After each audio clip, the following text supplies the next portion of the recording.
Hello, hello. Welcome to What's Working Now. I am your excited, enthusiastic host, Katie Richardson. Today, we have an incredible entrepreneur who is living an amazing life. And this is what it's all about, if you ask me.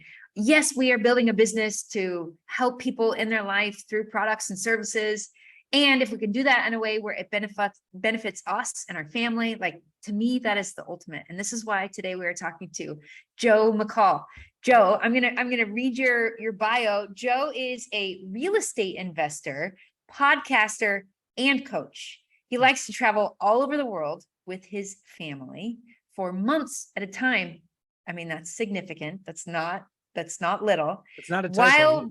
No, it is not a typo. While running his multi-million-dollar business from a laptop. Joe, welcome to the show. Katie, thank you. Thank you for letting me be here. I appreciate it.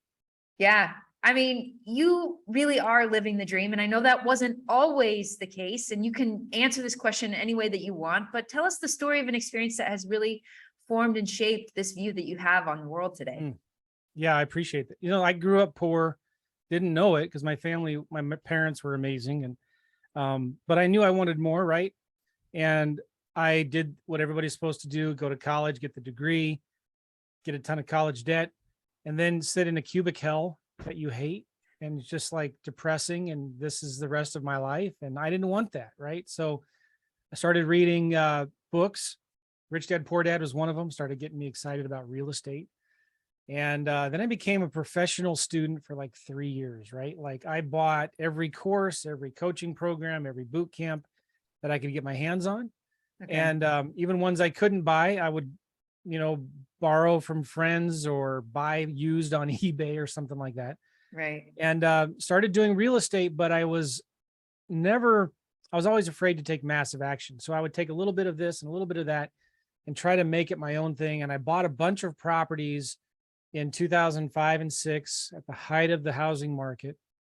We called them liar loans. Well, now we call them liar loans. Back then we called them no doc loans. Okay. Which means anybody who could fog a mirror can get a loan. So I got a bunch of bank loans and I started buying a bunch of properties other ways, like with private investors and taking over mortgages. And, I didn't have a ton. I had maybe 15 or 16 homes. And then the market crashed. And by this time, I'm not sure if I think I had just quit my job 6 months earlier or something like that. Okay. And because I was making enough money doing this stuff full time. What was your skill set in that? Like your day job? What was that skill set? I was a civil engineer. So I was working on the engineering construction side of things, building huge power plants. And, it was a great job. No complaints about my employers and the opportunities. And I was paid well. I just did not like being one pink slip away from bankruptcy, right? Like living paycheck to paycheck, not in control of my destiny. No matter how hard I worked, I got paid the same. If I was lucky, I got a 3 to 5% raise at the end of the year. I had to ask my boss for time off, which I did not like. I only had 2 or 3 weeks of vacation a year. Now, granted, first world problems, I get it, Sure. But I just wanted more. I wanted more for my family. We had at the time 2 kids. I wanted to start traveling with my family.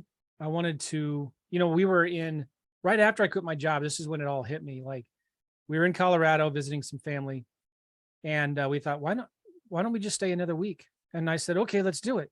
So I found an Airbnb. It wasn't Airbnb back then, whatever it was, but sure. And we just stayed for another week. And I didn't have to ask my boss. I didn't have to worry about whether I should use vacation time or personal time or sick days. And we just did it and we had the money. So that for me was exciting. And then right around that same time, we started designing what I call a vision for your life and then building a business around that. So many of us have a business and our job at the center of everything. And then life kind of fits in around that. And so I thought, well, what if we just designed a vision for our life first and then built a business around that? So we said, all right, later on we had 4 kids and we've homeschooled all of our kids. And so we said, what would happen if we could go live in Europe for 3 months or go travel in an RV for 3 months Could we do that? And so I started designing a business that would allow me to work from home, would allow my wife to homeschool our kids, would give us the freedom and luxury to go travel whenever we wanted for as long as we wanted. You know, one of the best things about homeschooling and working from home is like you can go to the beach in early September, right? The weather's still beautiful. Everybody's at school. So you get great deals and you can be right on the beach and there's not a bunch of people there. It's like the best time to go on vacations are when everybody's in school, right? Yeah. So we don't go anywhere near vacation spots in, you know, peak tourist seasons. We like to go like right after or right before or whatever. So we've gotten to do that. So we designed a vision for our life first, like work from home, homeschool our kids, have the freedom and independence to travel. I wanted a business that had low overhead. I could run it from a computer. I didn't need a bunch of people and staff that I was responsible to pay for, that I could just run virtually. And then I designed a business around that. We said, all right, so to do this kind of lifestyle, to work this number of hours and independently and all that, I need to make about X amount of money. And so we designed it backwards. Like, this is what I want my business to look like. And for me, it was real estate, and designed a real estate business with low overhead, something that was simple, high profit margins, good cash flow. And it's being a lot more intentional, right? And it's not about the hustle. It's not about making millions and millions of dollars a year. It's about living a lifestyle. I didn't want to wait until I was 65, Katie, before I could retire and travel, because by then my kids wouldn't be around. They probably wouldn't want to travel with me anyway when I was 65, and they were going to have their own lives. And so I wanted to go see the world with them while we could. And then, you know, we're homeschooling. So why not, instead of just teaching them Roman history, why not take them to the Colosseum in Rome? Why not take them to travel around Europe? If we're going to teach them about science and physical science and biology and all that, why not take them to 10 different national parks in 3 months and teach them about the environment and science and things like that? So like, let's teach them by actually doing these things and going them place. So I've been super blessed to have that. Now, it's not always been easy. Well, that's my question to you. Like, I think this picture that you're painting is amazing and incredible. And I totally get it. Like, that's what motivates and drives me. And this is why I'm living in Puerto Rico right now, because it was the life that I imagined and dreamed for myself. And then I reverse engineered it. And at the same time, I watch people who have a similar vision and dream. And so they start their own business. Maybe it's a side hustle at first, then they quit their job and then they're fully immersed in their business. But very quickly they can become trapped in their business and almost a slave to their business and have less time to themselves, less time to travel. Did that trap ever happen to you? Yeah, it did. Okay. It hasn't always been. Because what you were describing, I'm like, wow, Joe somehow magically figured out to not build the business on his own shoulders. Well, yeah. So there's a few things like, and I talked about this already on my podcast. I had a huge tax bill about 5-6 years ago. So I had been self-employed now for 6-7 years. I mean, working for myself for 6 or 7 years. I quit my job in 2009. Okay. And almost went into bankruptcy when the real estate market crashed, almost lost everything. But I never, I borrowed money from private investors. You know, I paid all my private investors back. And any mortgages that I took over, it's a real estate term called subject to when you take over a mortgage. Never missed a mortgage payment on a seller's house. Wow. I paid all of my private investors back. But in order to do that, we lost our own home to foreclosure. And a lot of people did in 08 and 09 and 2010 and all that. But like it ruined my credit for 7 or 8 years, right? Well, fast forward, I started making a lot more money, and I'm not good at numbers. I mean, I think I am. I mean, I'm good at math, and I got an engineering degree, but in terms of managing numbers and cash flow and taxes and stuff like that, I got to a place where I had a bunch of dynamic numbers. Dynamic numbers are a little bit different than engineering numbers. Very different. Yeah. So anyway, I had a lot of write-offs from the losses in real estate, and we adopted our 4 kids as well. So we had a lot of adoption credits. So I hadn't paid taxes in a long time because of all these write-offs that I had. Okay. But then I started making a lot of money. And all of a sudden I was hit with a $120,000 tax bill one year Yeah, that was filed late because I'll just file an extension. sure. And I'll just send all my receipts or my shoebox to the accountant that I talk to once a year, and they'll figure it out. But I got a tax bill for 120 grand that I was not prepared for. I was like, oh Yeah. my gosh. And I started panicking. So I started paying that off. And then all of a sudden my next year's tax bill comes in, and I've not finished up paying off my old taxes. Now I've got, and now I wish I would have known about Puerto Rico, but anyway, so all of a sudden I'm paying off my old taxes. My new tax bill comes in. It's like $200,000. And well, this is good and bad. I mean, I used to joke that Right. my goal is to pay $1 million a year in taxes, because that means, you're making $10 million a year or something, right? Yeah. That's not a joke at all. So anyway, I kept on digging myself in a bigger and bigger hole, kept on thinking I'll take care of it. I'll fix it. And Right. at the same time, we're living the life, as many people would think, right? We're traveling around the world. I'm running my business we lived in Prague for 3 months, twice. We took an RV trip for 3 months around the western half of the United States and just had an epic, beautiful, amazing trips with all of our kids. And one time we even brought our dog, which don't ever do that on a 3-month trip. Like, find somebody to adopt or take care of your dog for those 3 months. But anyway, we've had a blast and seen, 10, 12 different countries, been through, 60, 75% of the United States, traveling in an RV and stuff. Well, anyway. And the whole time you've got all that stress on your shoulders. Yeah. I mean, and I was there was also a lot of, sometimes for me to cope, I'll bury my head in the sand. Like, it'll take care of us. I just need to sell more stuff. I need to do more deals, sell more stuff. Just need to make more money. Make more money. It's so much easier. And this is strange, Katie. Yeah. This is one of the benefits of what we do. Is it's easier to make an extra 20 grand a month than it is to cut $2,000 a month from your expenses. Yes. It's like way easier. It's super hard to cut 2,000 a month from your expenses. It's really hard, but to make an extra 20 grand, really easy. Well, that's the awesome thing about what we do. And I'm really, really grateful that the skill sets that I have and the people around me that have got me to where I am. Yeah. But at the same time, there's this book called Profit First. And anybody listening to this needs to read it, because it's about, the normal formula is revenue minus expenses equals profit. Yeah. And that's kind of what I was what he calls, Mike Michalowicz calls, like a checkbook business owner. Whatever's in the checkbook, that's the money I have, and that's what I can spend. Which, by the way, like most CPAs and bookkeepers, that is how they would do it. And as the entrepreneur, you're looking to them to advise you and to be the expert and to inform you and teach you and keep you in compliance. And that's the system that they would use. Exactly. But as a business, it sounds good to an accountant and a bookkeeper. Yeah. But it's not good for business owners. As business owners, we need to understand cash flow management. Yes. And so what it is it reverses the formula. It's revenue minus profit equals expenses. And so I wasn't taking any profit out of my business. I was kind of paying myself with whatever was left over, and it was good. But then all of a sudden I get these huge tax bills, and I wasn't ready for it. This story is so familiar, by the way, Joe. It's painful to hear it because it's very familiar. Horrible. And there are so many, ever since I've been talking about this, Katie, Yeah.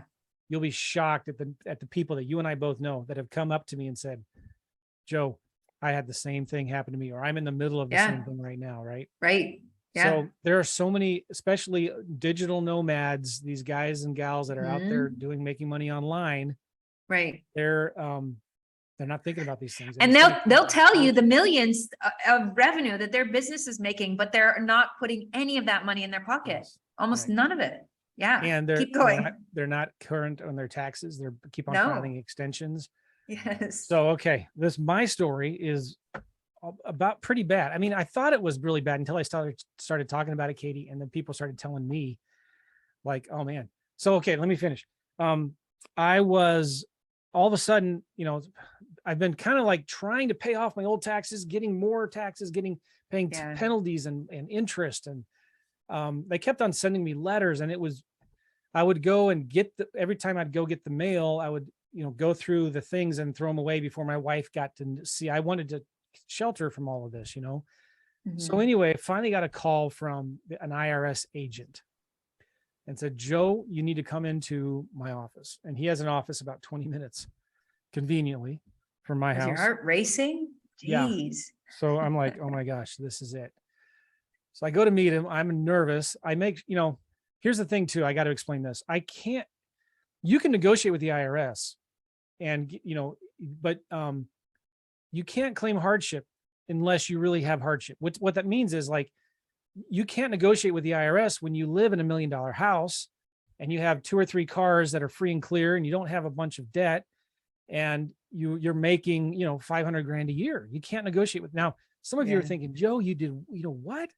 Well, so unless I wanted to go homeless, and you and I both know somebody, Katie, who actually did this, and I'll tell you maybe offline, but he owed a ton of money to the IRS and he actually did go live in a hotel room and sell everything and then was able at that point then to go negotiate with the IRS. But anyway, Wow. so I go into this guy's office and I made sure I drove my cheap car, I had a little Honda Accord or something. And I walk in and I sit down and he says, Joe, you owe $520,000 to the IRS. And I knew it was about that. And, but again, I didn't know what the real number was because they send you so many different letters. And so he said, do you know how close I am, Joe, to kicking you out onto the street, repossessing your house, your cars, everything you own, and sending you to jail? And I'm like, I got a wife and 4 kids. I'm a good guy, I go to church and like I'm creating value in the world. This can't be happening to me. Yeah. So he said, I want to help you, Joe.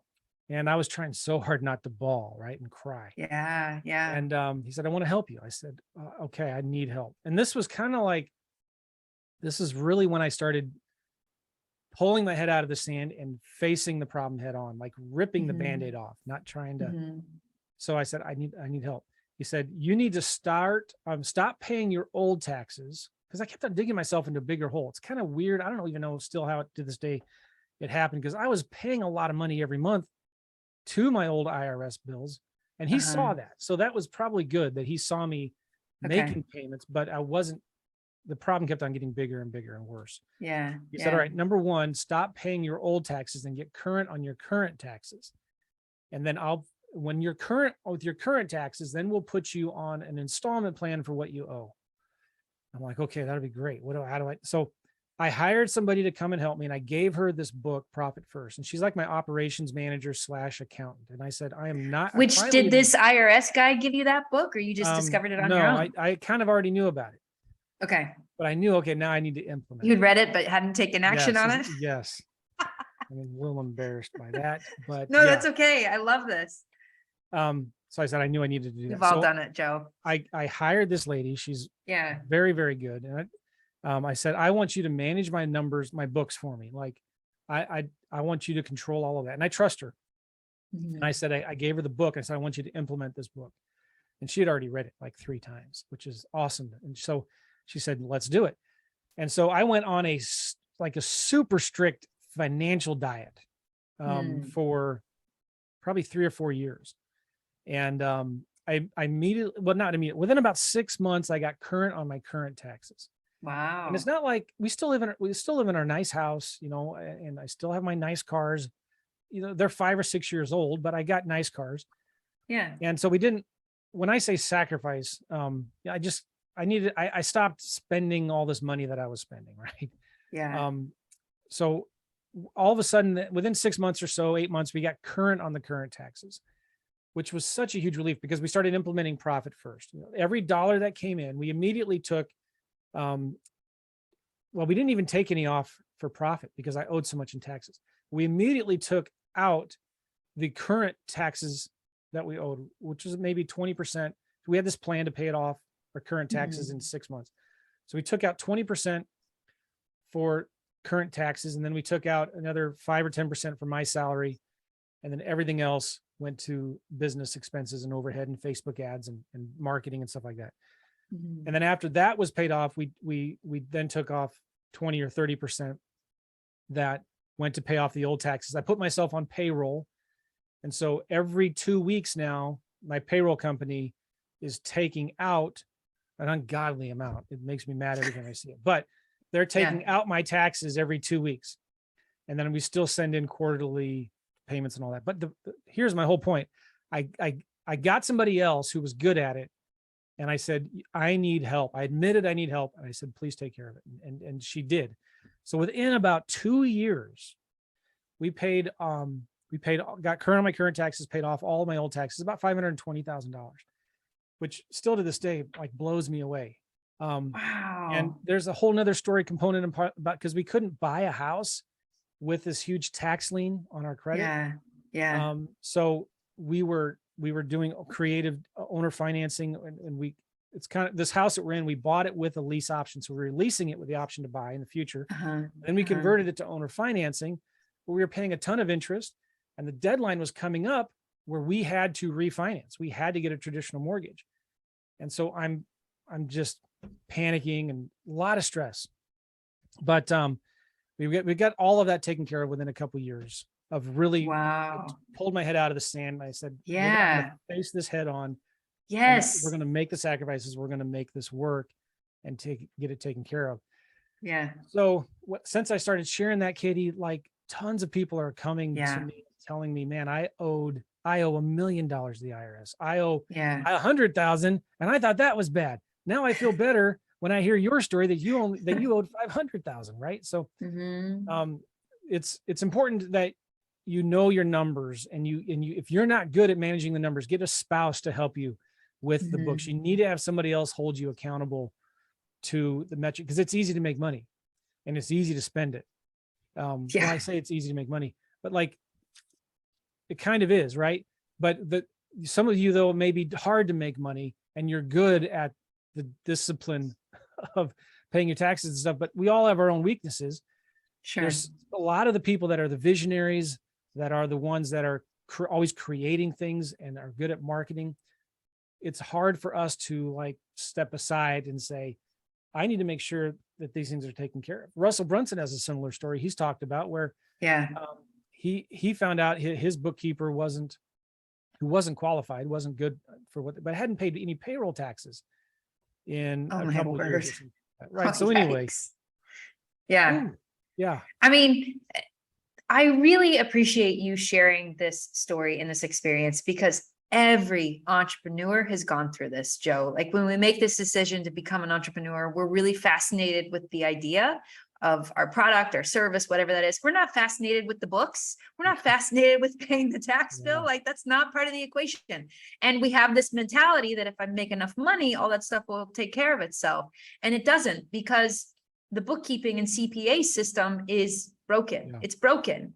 And we're supposed to somehow lead and make decisions with stuff that hasn't been calculated until it's already happened. And it's just so backwards. It's so backwards. It's embarrassing. It's embarrassing. And I heard a guy say one time, if you don't know your numbers, you don't have a business. And that really convicted me, because I thought I had a business. I thought I was successful, but I had no idea where I was at. And so now I get a report emailed to me every week, which shows not just the financial numbers, but shows, different other metrics that I like to track. And I have a podcast. So podcast subscribers, downloads, email opt-ins per week, webinar registrations, amount of marketing that we spend every week, the return on ad spend that we get every week, revenue by product. So a lot of us have different products and services, right? Well, a lot of people have a P&L, a profit and loss statement for the entire business. So, but one of the things that I do frequently, and I need to do more, but I have a P&L for every different aspect of my business. So I have a P&L for the coaching side of my business, and the P&L for the real estate side of my business, where I'm doing deals, and then another P&L for the information products or my courses. And you'll see when you look at your numbers, it's the 80-20 principle, right? You'll see, like, okay, 80% of my profits come from info products, selling courses, and 80% of my profits, and only 20% of my profits come from coaching. But then 80% of my headaches and hassles come from coaching, and 20% of my headaches come from the info products. Maybe I should stop doing high ticket coaching and just do info products, because it fits the vision for my life. I want a simple business.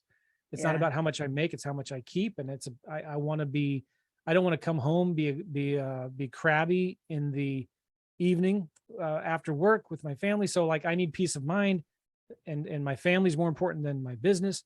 So like Mhm. looking at the numbers for each side of your business and looking at the whole 80-20 thing, where are you getting 80% of your results from only 20% of your efforts? And what do you enjoy the most? And then focusing in on that thing and becoming really, really good at that. So that's another thing I did during this whole process as well, which has Yeah. helped me a lot. I mean, there's so many principles here that I'm seeing. I'm also seeing how there was something inside of your business that you didn't know, that you didn't understand, that you were even embarrassed about, that you knew Yeah. was really critical and important. And because it was so unknown and intimidating, you kept burying your head in the sand. So the fix was to confront it and to face it and say, Yeah. you know what? I'm going to read this book again. I'm going to hand it to somebody that I trust who can help me with this. You confronted the thing Yeah. that you were afraid of. And I think that's a really important lesson here as well, because we take on so much responsibility as entrepreneurs and CEOs. Yes, we have a vision for a product and a service, whatever that is, but then we're also supposed to understand how to organize and lead people and manage all of that. There's so much complexity. Yeah. And yeah, we're really good at a lot of things, but we think we need to be the expert in all of the things in our business. The reality is you don't. And that's a recipe for disaster, Oh, because yeah. then you immediately become the bottleneck in your business. Have you ever heard of the unique genius zone? Not specifically. I Unique have genius zone. some notes. I'm going to pull them up real quick. Yeah. A unique genius zone. It's an exercise that I've done before. That's really good. And I'm going to share this with you guys. Here it is. All right. Everybody has a genius zone. Everybody has something that they're good at and then something that they're not good at. But we all need to ask ourselves, what is our unique ability? What is the one or two things that we're like really good at, that really energizes us, that we're super passionate about? What's the mission and purpose for you and for your business, right? And this isn't a skill that you do really well, because some of us may be really good at accounting, but it's not something that's natural to us. It's not something that we love, right? But what Okay. is something that you can do better than anyone else, and you'd be willing to do it for the rest of your life, right? And since you were a child, your favorite thing to do was this. If you didn't have so much to do, you would do this. This is where you have the most fun. And these are activities that you don't even consider as work, right? Mhm. These are some questions to ask yourself to find out what your unique genius zone is. Mhm. And then, well, there's 3 steps to doing that. You can do a personality test, like Colby might be a good thing to look at. The Mhm. second thing that is really helpful is asking other people what Yeah. you see as are my strengths. Don't criticize. Mhm. Like, there's an exercise, and if I think of it, I'll find the email here, but like, there's this exercise where you email your friends and family, people that are close to you, and say, hey, I'm working on some things, and I'm not asking for what are things I need to improve on, or what are things that, but what are some of the strengths and things that I'm good at? And you'll be Mm. amazed when you do this and you ask people, they'll tell you like, man, you're really good at this. Every time you talk about this, man, the room lights up and everybody starts Yeah. listening. And we love it when you are this way, right?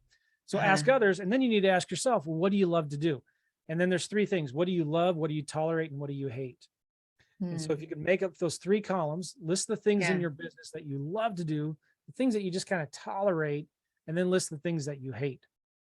And then for me, the things that I hate were handling emails, handling customer service, Mhm. busy work, and things like that. Yeah. Looking at the books, the finances, understanding profit and loss. I'm not good at that, right? Then you track, after you list these things you hate and you tolerate and that you love, you track what your goal is, or how much of your time are you going to spend on each one of those, and then what is your actual. So my goal for the stuff I hate, you can't do all of that. You put like 10% of my time. 20% Okay. of my time will be on things that I can tolerate, and 70% of my time should be on things that I love. All right. So I won't go through my list, but I made a list of things that I hate, things that I tolerate, and things that I love. Mhm. And then part of this exercise is creating a stop doing list. We always create our to-do list, but create a stop doing list. Love And it. then You hire people then to do the things that you hate, first of all, the things that you aren't good at. You hire somebody to do that. And then you hire somebody to do the things that you tolerate. So you can just focus on your unique genius zone, the things that you really, really love. So you don't hire based on, well, never mind here. Either find somebody else then on those things that you hate, find somebody else that has those things in their genius zone. Yeah. You know what I mean? Which can be unimaginable. The fact that Yes. people love Excel spreadsheets and manipulating numbers blew my mind the first time I realized that. And there really are people who just love that stuff. So we all have things we're not good at. Yeah. And you need to find those people that you can hire that do have those things in their genius zone that they are good at, right? And if that is, if you're looking to hire somebody and that is not their genius zone, then just say no. I mean, don't hire them. And then you say yes to opportunities that are in alignment to your purpose and your mission, your genius zone. And then final things that you say yes to is money. So first it has to be, does this thing align to your purpose and your mission? Is it in your genius zone?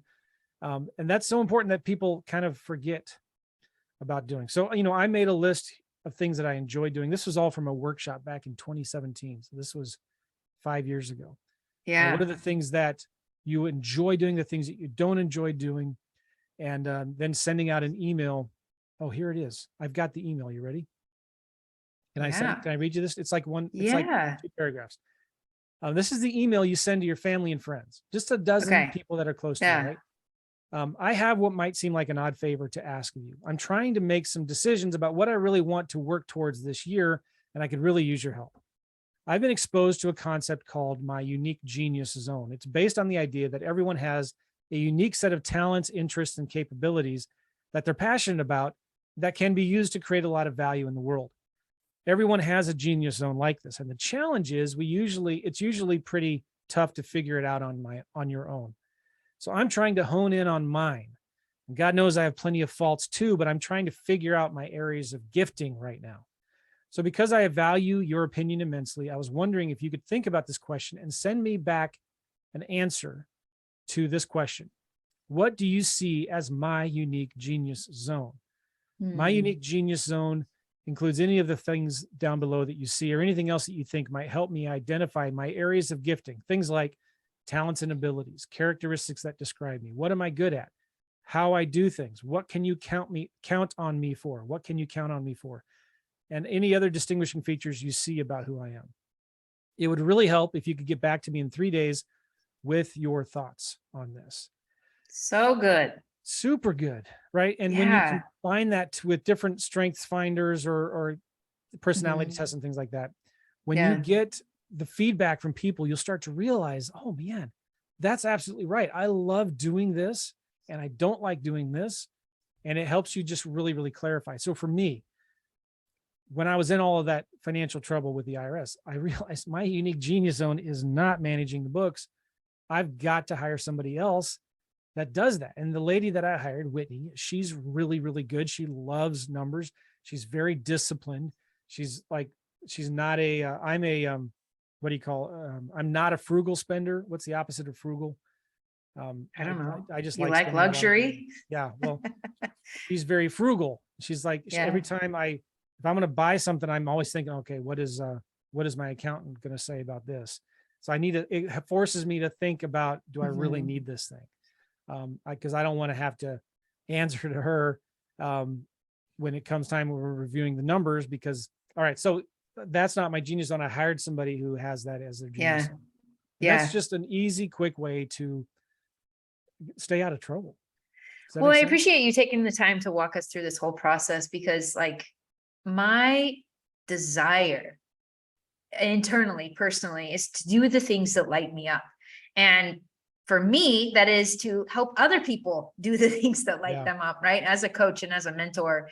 And so if you can, like what you just shared with us is the very tactical step-by-step process we can walk ourselves through, because it takes a while to unwind the life that we have built up on our own shoulders to unwind that life and start to create the new life where more and more we're able to be in this place for our unique zone of genius, Yeah. and in doing the things that light us up.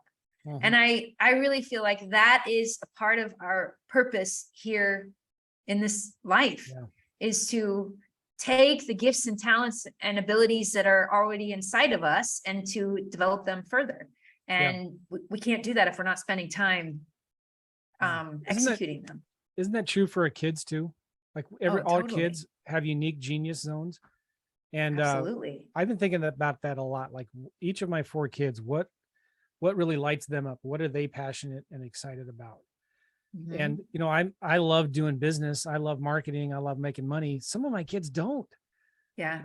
Some of my kids, they don't care if they were homeless living out of a cardboard box. They just don't care about money. All right, so that's not bad. That's just who they Yeah. are. So what can Yeah. I do?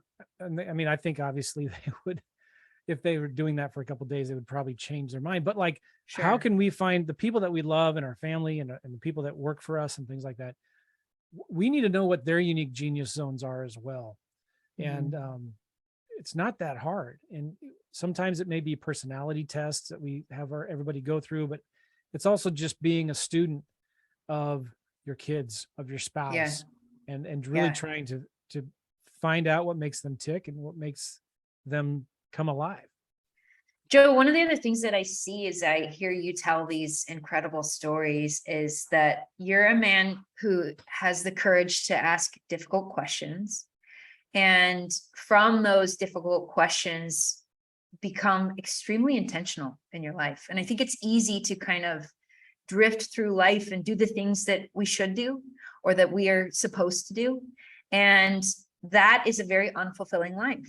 And if we can be brave enough to say, I don't like being in this cubicle. I don't like that. And I want to change that. And that might be a scary conversation with your spouse. And it might be scary to take on that kind of responsibility and say, I'm going to work my way out of this job and build my own business. And that to me is freedom. For some people, that would not be freedom. Carrying that responsibility is tremendous responsibility to work for yourself, to not have a paycheck and to know that, I have to be able to provide the income for myself and my team. And so that is a big responsibility, but being intentional in your life, in all aspects of your life. And I'm sure if we kept talking, I would see how you're super intentional in your marriage and how you're super intentional with your kids. I mean, the fact that you're homeschooling your kids says to me, Joe is very intentional in his life, thinking about the future and reverse engineering and taking action right now today to create that life that you want. Well, yeah, it all starts with that, didn't we? We started with that at the beginning, like designing a vision for your life first. I think it's important for everybody to think about those things. Do you what do you want your day to look like? Where do you want to work? Do you want a view of a parking lot, or do you want a view of 2 or 3 acres of grass and trees? Do you want to be on the beach or in the mountains? Think about these things. And what would an ideal work day be like for you, right? Is it I have to work, right? Like my ideal day is not sitting on the beach all day, every day. My ideal day is like working 4 to 6 hours a day, right? And then playing golf, hanging out with the kids, traveling, things like that. So everybody's Which, by the way, you brought this up in the beginning. I want to jump in and say this because you said this and like nobody else says this, Joe, and it was so cool. Like to have that life, you don't have $100 million company. Oh yeah, this is so important. That person doesn't own their day or their life. They Katie, don't. we know, no, we know so many people in this space that look on the outside like they're successful, but they are completely stressed out.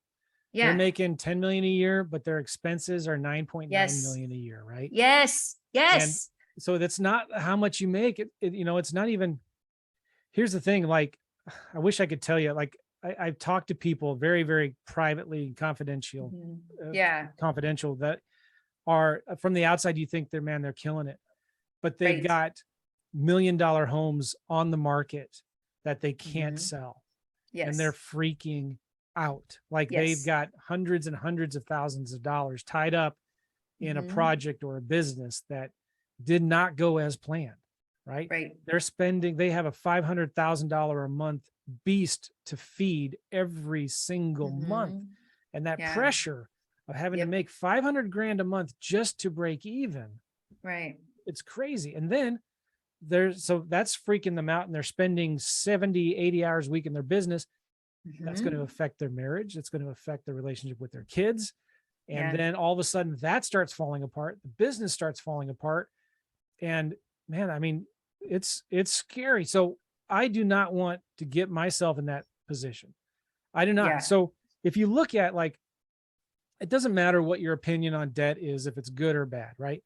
But just Mhm. imagine if you had no debt, right? No obligations to make any kind of monthly mortgage payment, right? If you had zero debt, how comfortable could you live on 10 or 20 grand a month? Yeah. You Yes. could live very, very, as they say down south, I think, you could live very high on the hog, right? If you had Yeah. zero debt, and you Mhm. could make 10 or 20 grand a month and be very, very comfortable. You could go on Yes. vacations every couple months. You can Mhm. have a really nice house. You could, just the pressure. And so, like, 10, 20 grand a month, Katie, I Yeah. mean, when you do what we do, and the people we can do that in our sleep. Like, that is easy. And Yeah. not everybody can say that, but you know what I'm saying? Like, you'll get there eventually. We're making Yeah. 10 or 20 grand a month. That is easy. And that's what, let's say 20 grand a month. That's $250,000 a year. So it's Right. not people, you don't have to make $1 million a year to be happy. And, No. and that's not the Yes. goal of being like, oh, I'm going to be satisfied. I'm going to be happy and content, and I'm going to have freedom when I'm making $1 million a year. Because one of the Right. frustrating things about business is that sometimes the more you make, this is like most of the time, Yes. actually, the more you make, the smaller your margins get. Yes. Is that Yeah. true? Oh The yeah. more you make this, Yeah. because you might be making $1 million a year Mhm. and your margins are 35%, which is really good, Yeah. right? Yeah. 35, that's your net margin. But then if you double that to 2 million a year, 3 million a year, your net margins, that means you have to hire more people. You have to spend more money on ads. You've got more Yes. mouths to feed and take care of, and all of that. Yes. Your Yeah. profit margins will be down to 15%. And I know so Right. many people that had $10 million a year businesses, completely stressed out. And we're Yes. only making, a $10 million. I know one guy, it's $15 million a year business. He was Yeah. only bringing home about $150,000 a year. Ugh. Now that's a lot of money. And here I am complaining about, I know I Well, feel bad, but no, like, but what's that's sad not is enough. that person is creating tremendous value in the world, but not in a way where the appropriate amount is ending up in their pocket. That's Yeah. this is Well, emotion that me and my and they're husband do. working Like, 60, I want it 70. in my pocket. In my Yes. pocket. And you, Yes. and you're only, That vanity revenue number doesn't change your life. no, No. especially when you're working 70, 80 hours a week to Yeah. maintain that. Right. And so I Yeah. see this happen to so many people, and they realize, man, okay, I got to this goal, but it's never enough. You're going to be like, Right. I've got to make more. I need to work harder. I need to Yes. grind harder. I need to hustle harder. It's not going to bring you satisfaction. So what brings you satisfaction is, what's your vision? So now when you're Yes. faced with a new decision, you go back and look out, this new business, this new idea, does this fit Yes. my vision? Well, no, because if I take that on, I'm going to have to work an extra 10 hours a week, which is going to has to come from somewhere. That's going to take away from golf, hanging out with my kids, or Yes. sleeping in, or whatever is in your Mhm. vision. So for me, Yeah. my vision is to work 40 hours a week. I like working, right? My vision is to travel, to live at home, work at home, live at home, have a house where, like, I'm in a separate little house from our main house, right? So I can Yeah. just walk to work, and the coffee's better here. The bathrooms are cleaner here. I don't have to fight the commute to work. So I don't Yeah. want an office somewhere else. We want to homeschool our kids. We want to travel. We want to be active in our church. We want to be active in the community. And Mhm. those are the things that are important to me, and being debt free. And Yes. then now I can have, a normal size, 3, 4, $5 million a year business with, I think right now we're going to gross about 4 million this year. And I have 4 full-time employees and Yes. maybe 3 virtual assistants. I knew it. I knew you had a small team, which Yeah. is like, that's the way to do it. Yeah. Yeah, I'm super. I'm current on my taxes. I don't owe the IRS. I don't owe the IRS any money. Now, please don't audit me if anybody from the IRS is listening to this. But I mean, Yeah. go ahead and audit me because I'm like completely open book now. I don't do anything that's gray, man. If it's a gray area, I avoid it like the plague. But anyway, I'm so much happier now, right? Yeah. And yeah, I think my family would tell you that they agree. They've noticed. Joe, this has been amazing. You shined a light on the deep, dark, secret shadow of many entrepreneurs. And you were very vulnerable and honest and shared the pain of the mistakes that you had made in the past, the lessons that you learned, and how you have course corrected that, and what your perspective is now. And for everybody who's listening, they have an opportunity to stay convinced that if I just make more money, then all of my problems are going to go away. Yeah. Then I'll be happy. Then I'll feel fulfilled. Then what I'm doing will be meaningful. And the money isn't enough. Money's a part of the equation, but it alone is not enough. And No. what I have found for me personally, and this is what I teach my clients, is you need meaning to what you're doing, right? It has to be purposeful and fulfilling. And you have to be in this place of momentum. If you're not growing as an entrepreneur, like it is not satisfying. It doesn't matter what you're doing. And so you have to have this feeling of momentum and growth and development as a person. So money, meaning, and momentum. And if you have those three things, you can do really incredible things in your life. And I would add a fourth M to that. Okay, which is what? A mentor. Oh, that's me. Yeah. I'm the So you mentor. just added a fourth M. I love it. You do. You need those 4 M's. I love it, Joe. Thank you. That's awesome. Yes. It's true. And people would probably, Joe, do you have a coach that you work with? I have 2. Yes. 2 or 3. Yeah. I meet with my coach twice a week. And when people hear that, they're like, Twice what a in the week? world?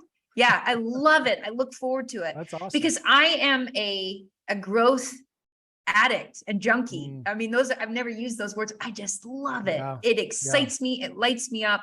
And I love taking what I'm learning in my own life, because that's the truth. Like if you're not living it, you can't teach it to other people. Yeah. And so I have to be ahead of my clients in a way. And That's so that I good. can teach them. So I And really your passion, appreciate you. you just lit up when you started talking about I it. know I do.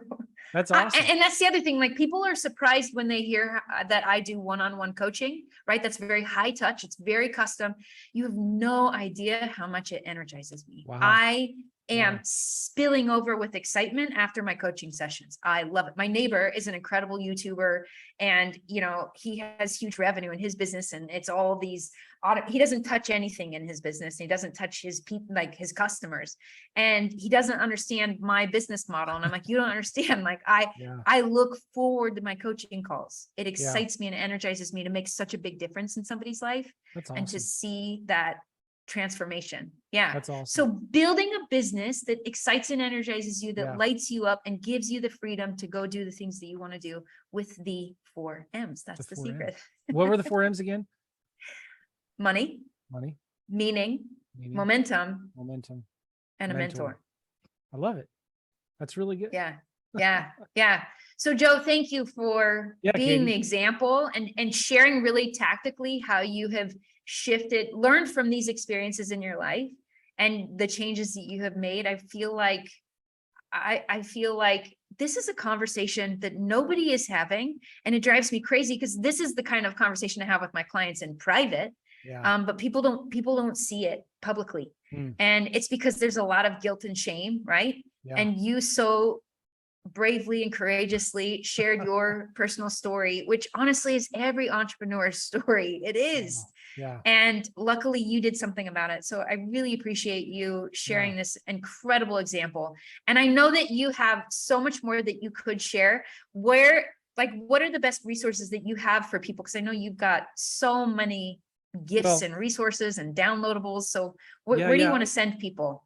My main thing is real estate. So if you're interested in real estate investing, whether doing it as a side hustle or as a full-time income, I have a podcast called the Real Estate Investing Mastery Podcast, Real Estate Investing Mastery. So any of your podcast players, you just search for Joe McCall. You can find my podcast. I have a website, joemccall.com. YouTube channel. Just search for Joe McCall on there. There's a specific strategy that I've done with my two teenage sons who are now 17 and 18 years old. And for the last 3 or 4 years or so, I'd say 3 years, I usually do houses. I've been doing the real estate side of things with houses for 12, 13 years. But about 3 years ago, I started flipping rural recreational vacant land. And we started going out all over the country and buying little 3 to 5 acre lots at 25 to 30 cents on the dollar and selling them for cash or selling them with owner financing. And been doing this with my sons. And so in a lot of ways, doing rural recreational vacant land, super cheap land, it's crazy. It's a huge market, very little competition. Lots of people are looking to buy these lots. Anyway, so I've been doing that with my sons. And if somebody is interested in kind of seeing what we do and how we do it, maybe a way that you could start a business with your kids or with your grandkids, or maybe just you and your spouse. I have a webinar. You can check it out at simplelandclass.com, simplelandclass.com. And I'll teach you the steps that we do on how to flip this vacant land. There is an offer at the end of the webinar, but just watching it, I think will open people's eyes to like, oh man, that sounds so much better than houses. And it is. So, well, and I know you have a whole webinar and I just need to go watch it, but I am curious, like when you're flipping a home, you make improvements, right? You change it, you paint it, and you put new carpet in. Are you doing anything like that? Nothing. So it's like no maintenance, zero maintenance. Yeah. There's nothing to maintain on it. It's just a piece of dirt out in the middle. So good. People buy these things to go ride 4-wheelers, to go camping, to go hunting. Okay. To, just a place to bug out when the apocalypse happens. And, they just want a place off the grid.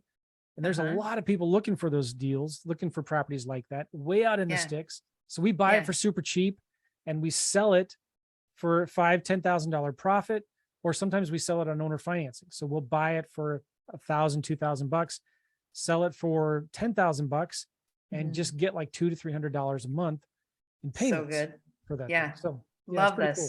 Love this. And for everybody who's listening, we'll have links for you in the show notes. You can go click on any of those things. And I know Joe personally, we've known each other 5 years, I think now, and we met in a mastermind together, and consistently, I've just always seen you are this like, grounded, stable entrepreneur who's not getting caught up in the vanity of entrepreneurship. And I've watched that, and I've watched you build an incredible life.